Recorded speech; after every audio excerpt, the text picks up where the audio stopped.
अस्सलाम वालेकुम जी, welcome to our YouTube channel Pini talkies. आपका दोस्त उमैद आपके साथ। जी हाँ दोस्तों, इंडिया ने अगले महीने यानी कि सितंबर के स्टार्ट में बांग्लादेश के साथ 3 ओडीआई मैचेस की सीरीज खेलनी है। ठीक है, अब एक नॉर्मली इंडियन फैन कह रहा होगा कि यार नहीं खेलनी चाहिए, T20 वर्ल्ड कप 2026 से पहले या T20 वर्ल्ड कप 2026 में बांग्लादेश इंडिया नहीं आया तो नहीं खेलनी चाहिए। लेकिन बात यह है कि अगर इंडिया ये सीरीज नहीं खेलता, तो इसका बांग्लादेश को बड़ा बेनिफिट है। जी हाँ, वो क्या है वो आगे चलकर डिस्कस करेंगे।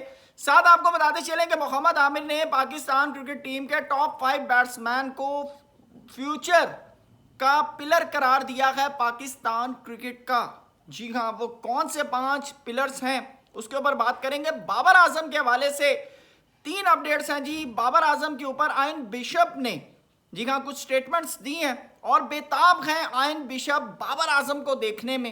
क्यों, वो भी आपको बताएंगे। बाबर आजम की कुछ एवरेजेस हैं वो भी आपके साथ डिस्कस करेंगे। साथ आपको बताते चलें कामरान अकमल को पाकिस्तान की मैनेजमेंट से जी हाँ काफ़ी शिकवे हैं, क्या उन्होंने बात की है वो भी आपको अपडेट देंगे। साथ आपके साथ शेयर करेंगे पाकिस्तान का जो नेशनल कप हो रहा है जहां से हमने फ्यूचर की लॉट लेनी है, जी हाँ उसके हवाले से, उसके स्केड्यूल के हवाले से भी आपको अपडेट करेंगे। चैनल पर नए आएगा तो उसको सब्सक्राइब करें, वीडियो पसंद आए तो लाइक भी करें और कमेंट सेक्शन में अपनी कीमती राय से जरूर आगाह कीजिएगा। जी हाँ दोस्तों, सबसे पहले बात करते हैं इंडिया अगर सितंबर में बांग्लादेश विजिट नहीं करता या बांग्लादेश ओडीआई मैचेस खेलने नहीं जाता तो क्यों बांग्लादेश को बेनिफिट होगा। दोस्तों इस वक्त अगर पॉइंट्स टेबल की बात करें ना तो 9वें नंबर पर है बांग्लादेश, 9वें नंबर पर है बांग्लादेश और 10वें नंबर पर है वेस्ट इंडीज। जबकि 30 सितंबर 2026 है फाइनल टाइम, वहां से रैंकिंग उठाई जाएगी। तो साउथ अफ्रीका जिम्बाब्वे के अंदर तो ये वर्ल्ड कप हो रहा है, तो साउथ अफ्रीका 4थे नंबर पर। साउथ अफ्रीका जब क्वालिफाई करेगा तो ऑलमोस्ट टीमें जो हैं वो ऊपर चली जाएंगी। ठीक है, नहीं 8वें नंबर, 9वें नंबर की टीम 8वें नंबर पर चली जाएगी और 10वें नंबर की टीम 9वें नंबर पर चली जाएगी।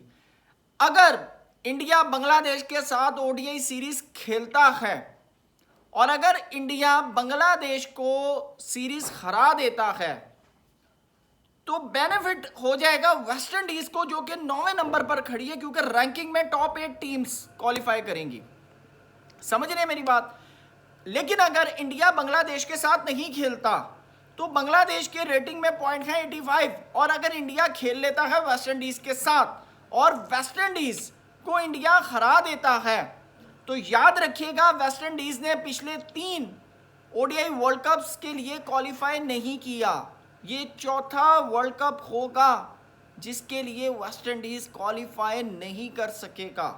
जी हाँ दोस्तों, और आपको बताता चलूं कि जब से बाकायदा तौर पर वेस्ट इंडीज़ के बड़े बड़े प्लेयर्स ने रिटायरमेंट्स ली है, वो लीग्स में बिजी हैं, तो वेस्ट इंडीज़ के ऊपर ये बुरा टाइम आया हुआ है।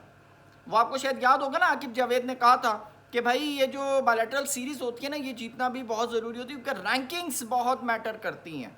रैंकिंग्स जो हैं वो बहुत मैटर करती हैं।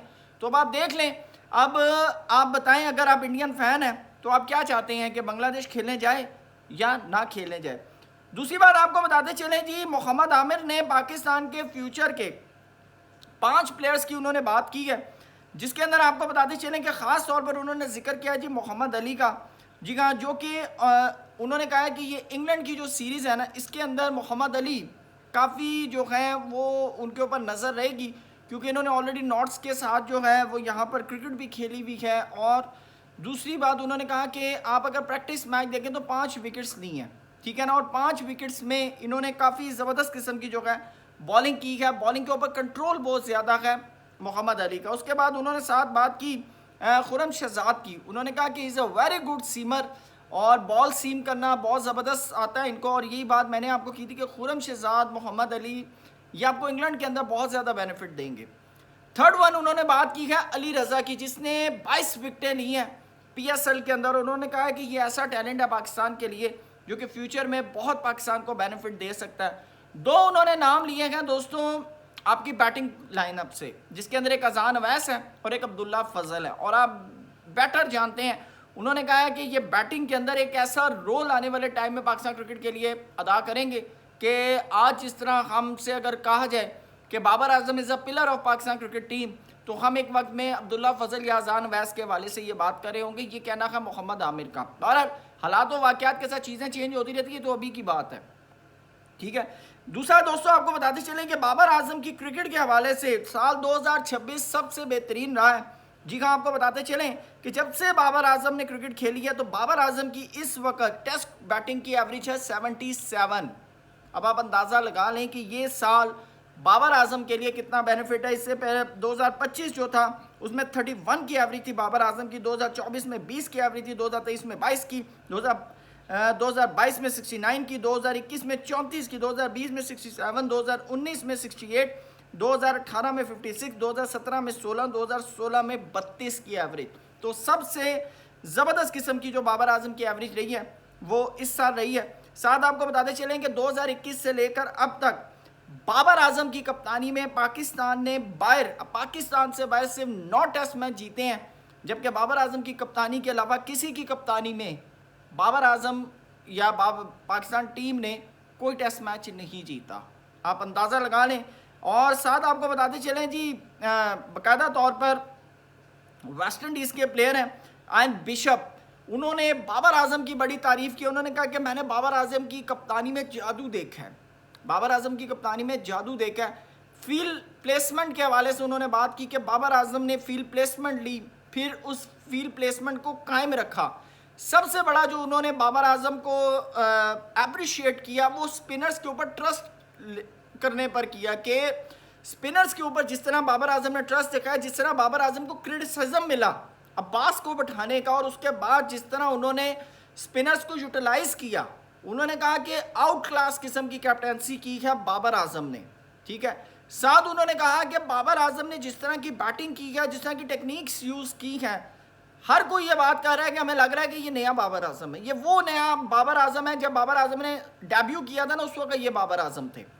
साथ उन्होंने कहा कि मैं बेताब हूँ एक पाकिस्तानी फैंस की तरह कि इंग्लैंड के अंदर बाबर आजम और बाबर आजम की टीम जो है वो अपने बल्ले से क्या करती है। दोस्तों ये देखें, जब आपके ऊपर अरूज आना शुरू होता है, जब आपके ऊपर रोशनी होती है ना, तब हर कोई आपकी तारीफ़ करता है। लेकिन यही बाबर आजम थे, आज से 6 महीने पहले की बात कर लें, इनको ड्रॉप करने की बातें हो रही थी, इनको पाकिस्तान क्रिकेट के लिए लायबिलिटी समझा जा रहा था, और आज बाबर आजम के तराने गाए जा रहे हैं। दूसरी तरफ आपको बताते चलें जी, कामरान अकमल ने कहा है कि जी मैं पाकिस्तान क्रिकेट बोर्ड के पास चेयरमैन के पास गया, मोहसिन नकवी साहब के पास, उनसे कुछ गुफ्तगू की, कुछ चीज़ें डिस्कस की, तो उन्होंने कहा कि जी आपने जो चीज़ बात करनी है ना, आप आकिब जावेद से जाकर बात करें। उन्होंने कहा कि सिर्फ 5 सेकंड मेरे साथ उन्होंने सिर्फ ये डिस्कशन की। कहा ठीक है। उन्होंने कहा कि जब मैं गया हूँ आकिब जावेद के पास, आकिब भाई के पास, तो उन्होंने कहा कि आपने जो भी बात करनी है, जो भी चीज़ें डिस्कस करनी है, आप जाके मोहसिन नकवी साहब के साथ करें। तो उन्होंने कहा मुझे बताएं मैं बात कैसे करूँ। वैसे अब आप यहाँ से अंदाज़ा लगा लें कि अगर कामरान अकमल साहब के साथ ये हाल है तो बाकियों के साथ क्या हो सकता है। ये चीज़ें हैं, ये दोस्तों चीज़ें जो है ना, ये इसी तरह ही हैं। बहरहाल आपको बताते चलें कि पाकिस्तान का जो नेशनल कप है उसके हवाले से बाकायदा तौर पर स्केड्यूल आ गया। जी हाँ, पहला मैच 11 अगस्त को खेला जाएगा, Pakistan green versus Pakistan white 3 बजे के करीब। 12 अगस्त को खेला जाएगा Pakistan blue versus Pakistan gold 3 बजे के करीब। 13 अगस्त को खेला जाएगा Pakistan blue versus Pakistan white 3 बजे के करीब। उसके बाद 14 अगस्त को खेला जाएगा Pakistan gold versus Pakistan green 3 बजे के करीब। उसके बाद 15 अगस्त को खेला जाएगा Pakistan blue versus Pakistan green. उसके बाद 16 अगस्त को खेला जाएगा Pakistan gold versus Pakistan white, और 18 अगस्त को खेला जाएगा फाइनल। और आपको बताते चलें कि तमाम के तमाम मैचेस जो हैं वो मुल्तान के अंदर खेले जाएंगे, और 3 बजे के करीब का यानी कि टाइम है, 11 तारीख से लेकर 18 तारीख के दरमियान ये खेला जाएगा। तो दोस्तों इस सारे मैटर के ऊपर आपकी क्या राय है कमेंट सेक्शन में ज़रूर बताइएगा। थैंक यू सो मच, अल्लाह हाफ़िज़।